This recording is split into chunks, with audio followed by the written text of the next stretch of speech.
Well, hello. Today I'm going to do a deep dive into what happens during sleep apnea. The target audience for this are both medical personnel, but also the occasional patient that would like to know a bit more about what actually happens during sleep apnea. The basic problem of sleep apnea is choking. It's the blockage of the airway during sleep. The blockage of the airway is in the throat, in the upper part of the throat, uh, and this collapses. It collapses because of three basic things: the anatomy of the throat. If you have a short neck, there's less space for the airway. Uh, because of age, the older you get, the looser all the ligaments get, and the more sleep apnea you have a tendency to have. And the third factor is, of course, weight. Fat is in the way, and fat is floppy and loose, and therefore contributes to the obstruction of the airway. But why is this only in sleep?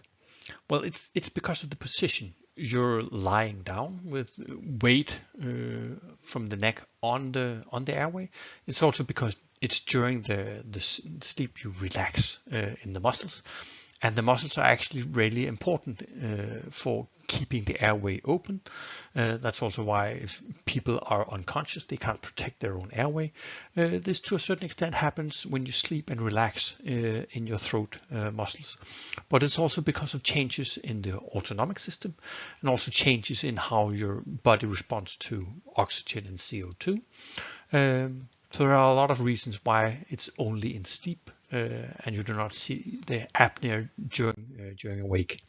But what actually happens during sleep apnea?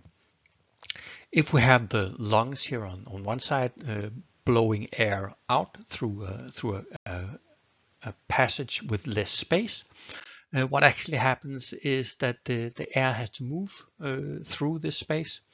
And when air has to move through a tighter space, it increases in speed.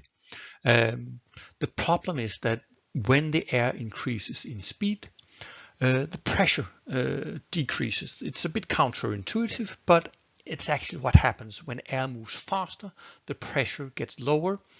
It's also why an airplane wing works the way it does. But so the air moves faster, the pressure is lower. So there's sucking the airway even closer. When you suck the airway even closer, the air speeds up, increasing the problem with suction and increasing the problem with closure of the airway. And the end point of this is, of course, a total collapse of the airway. The two parts of the airway touch, and there's no passage. The problem is that when this happens, and then the patient starts to inspire instead, trying to fill the lungs again, it develops a valve function. Now you have airway that is closed, and you're trying to draw air into a closed airway by adding suction from the lungs. This of course won't work. You can't suck air through a closed valve. So we have a long period where the patient actually has a blockage of the airway, trying to breathe in and out with a closed airway. And the only thing that's going to resolve this closure is the brain waking up. When the brain wakes up, the muscles in the neck and throat tighten up and opens the airway. This is, of course, a protective feature, so we don't suffocate during the night. But the problem is that the brain needs to be awake to do this. So we have these micro awakenings where the brain wakes up and tightens the airway muscles. Well, how do we actually calculate this? How do we measure airway closures? What we actually measure is the amount of airway closures where the patient suffocates, chokes during each night. It's normal to have up to 5. We call it mild sleep apnea if it's between 5 and 15. Above 15 to 30, it's moderate, and above 30, it's severe. And we actually have a lot of patients with very severe sleep apnea with up to 100 airway blockages an hour, and they're defined as being at least 10 seconds. So it's a lot of time that people actually choke and do not get any fresh air into their airways. And I'd like to show an example of this. This is a patient lying for an examination. You can see that he's breathing now. You can see the breathing pattern. Then he stops breathing, and he stops breathing after he's exhaled. So he's got empty lungs. He's still not breathing, and you can see the saturation. The saturation started during the apnea at 90, and now it's at 70. And now he's starting breathing again. Of course, this is unhealthy.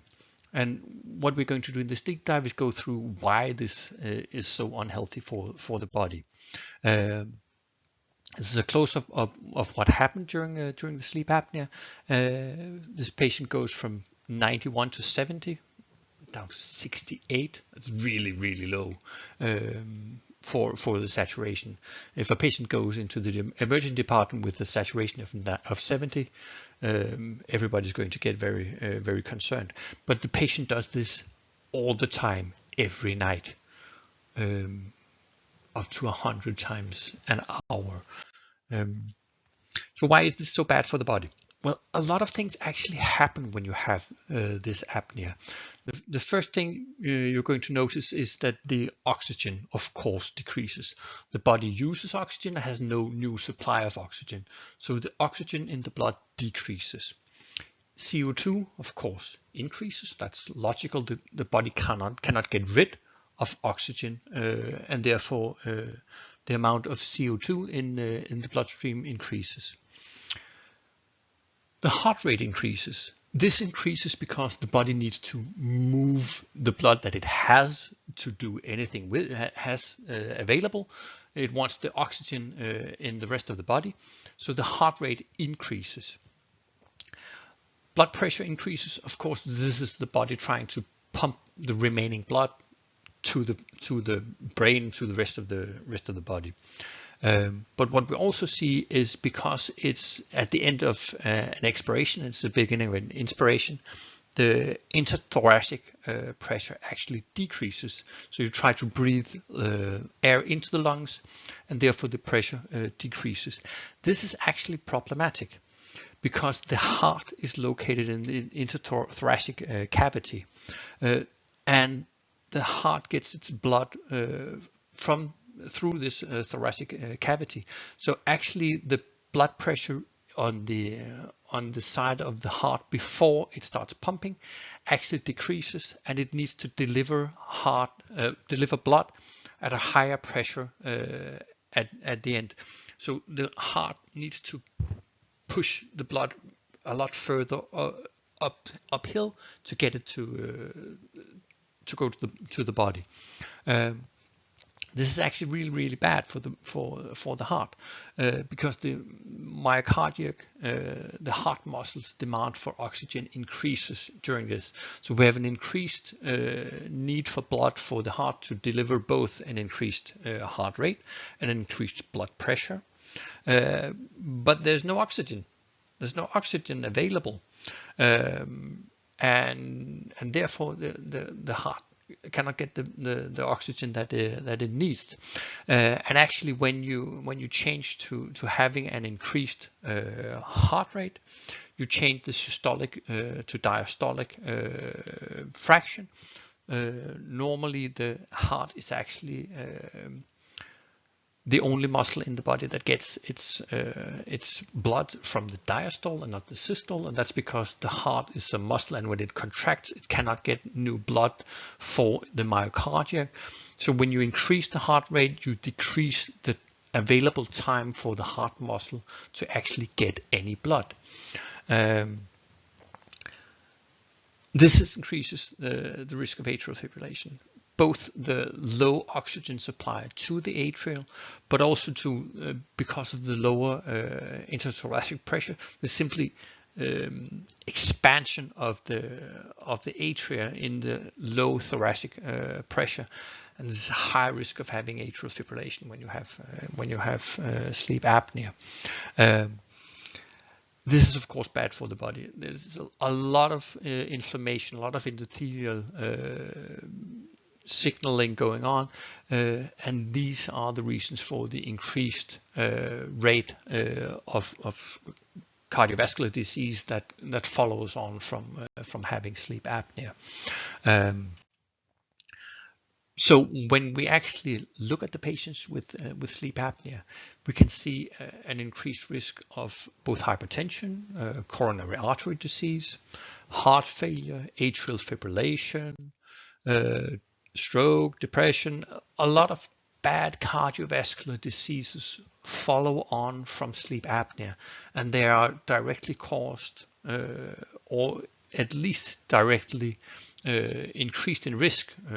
It gets worse when you have sleep apnea, to put it mildly. And these are diseases that are really, really important, that we spend a lot of time, a lot of effort to treat in the hospital systems. A deep dive. I hope everybody was paying attention. I hope people found it insightful and informative. Thank you.